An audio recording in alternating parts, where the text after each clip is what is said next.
दोस्तों, बहुत कम लोग ऐसे होते हैं जिनके मन में अपने देश और समाज के लिए निस्वार्थ समर्पण होता है और ऐसे लोग उस देश के लिए ही नहीं पूरे विश्व के लिए प्रेरणादायी बनते हैं।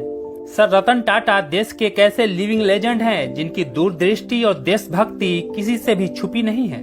उन्होंने भारत और मानवता के कल्याण के लिए अपनी व्यक्तिगत कमाई तक का त्याग किया है। गीता में भगवान श्री कृष्ण कहते हैं कि किसी के दुख पर दया आने के बाद अगर आप उसके लिए कुछ करने का साहस नहीं रखते हो तो आपको दया दिखाने का कोई अधिकार नहीं है। कुछ लोग खुद के सपने पूरे करने के लिए दूसरों का उपयोग करते हैं, लेकिन सर रतन टाटा एक ऐसे व्यक्ति हैं जिन्होंने अपने देश और समाज को आगे बढ़ाने में सबसे अहम भूमिका निभाया है। हिंदुस्तान के हर युवा, हर भारतवासी के दिल में सर रतन टाटा के लिए एक विशेष स्थान है। वो हिंदुस्तान के गौरव हैं। आज मैं आपको रतन टाटा सर की दो ऐसी बातें बताऊंगा जिसे जानकर, जिसे फॉलो करके कोई भी इंसान जीवन में बहुत कुछ कर सकता है। पहली बात जो रतन टाटा सर कहते हैं कि तुम्हारे माता पिता तुम्हारे जन्म से पहले इतने नीरस और उबाऊ नहीं थे जितना तुम्हें अभी लगता है। तुम्हारे पालन पोषण करने में उन्होंने इतना कष्ट उठाया है कि उनका स्वभाव बदल गया।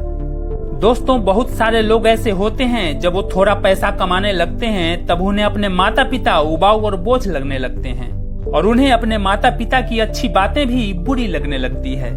ऐसे खुदगर्ज लोग ये बात भूल जाते हैं कि उनका पालन पोषण करने में, उन्हें पढ़ाने लिखाने में उनके माता पिता ने कितने दुख और कष्टों को झेला है।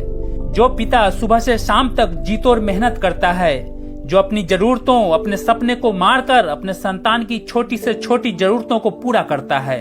कोई भी माता पिता इतने कष्टों और अभावों को सिर्फ इसलिए झेलता है ताकि एक दिन उसकी संतान पढ़ लिख कर अपने पैरों पर खड़ा हो सके। आप उनके उस त्याग और बलिदान को कभी न भूलें और हमेशा उनका आदर और सम्मान करें। दूसरी बात जो रतन टाटा सर कहते हैं कि अगर आप तेज चलना चाहते हैं तो अकेले चलिए, लेकिन अगर आप दूर तक चलना चाहते हैं तो साथ मिलकर चलिए। साल 1948 में रतन टाटा जी के माता पिता का डाइवोर्स हो गया जब उनकी उम्र सिर्फ 10 साल की थी। अपने माता पिता के डाइवोर्स के बाद रतन टाटा जी की देखभाल व परवरिश उनकी दादी नवजबाई टाटा ने की। क्योंकि रतन टाटा बचपन से ही अपनी दादी के पास रहे, इसलिए उन्हें अपने दादी से बहुत लगाव और प्रेम था। उनकी दादी ही उनके लिए उनकी माता पिता थी। ये बात 1962 की है। रतन टाटा कहते हैं कि उन दिनों अमेरिका के लॉस एंजलिस का मौसम बहुत खूबसूरत हुआ करता था। उनके पास उनकी खुद की कार थी और एक ऐसी नौकरी थी जो उन्हें बहुत ज्यादा पसंद थी। इसके अलावा वह वहाँ एक ऐसी महिला के साथ थे जिससे वह बेइंतहा प्यार करते थे और वह महिला भी रतन टाटा से उतना ही प्यार करती थी। उस समय में दोनों शादी करने का मन बना चुके थे, लेकिन तभी कुछ ऐसा हुआ कि उन दोनों के रिश्ते को हमेशा के लिए खत्म कर दिया। दरअसल जिस समय रतन टाटा ने अपने प्यार से शादी करने का मन बनाया तभी उनके पास उनकी दादी की तबीयत खराब होने की खबर पहुंची।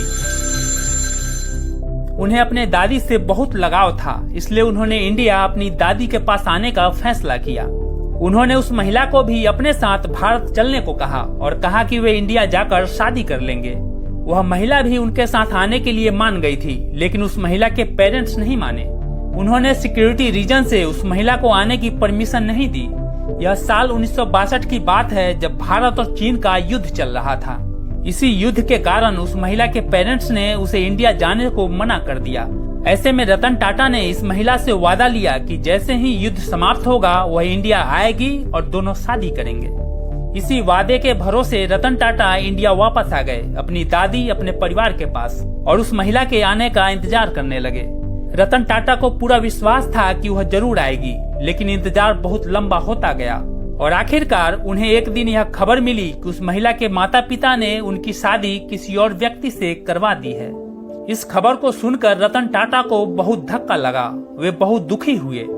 उन्होंने उस महिला से वादा किया था कि वे और किसी से शादी नहीं करेंगे। उस महिला का इस तरह किसी और से शादी कर लेने के बाद रतन टाटा ने कभी शादी नहीं की और टाटा ग्रुप को एक के बाद एक नई ऊंचाइयों पर पहुंचाया। दोस्तों, बहुत सारे लोगों को अपने परिवार, अपने माता पिता का लगाव, उनकी हिदायतें एक बंधन, एक जंजीर सा लगता है और वो उन सब को तोड़कर जल्द से जल्द कामयाब हो जाना चाहते हैं।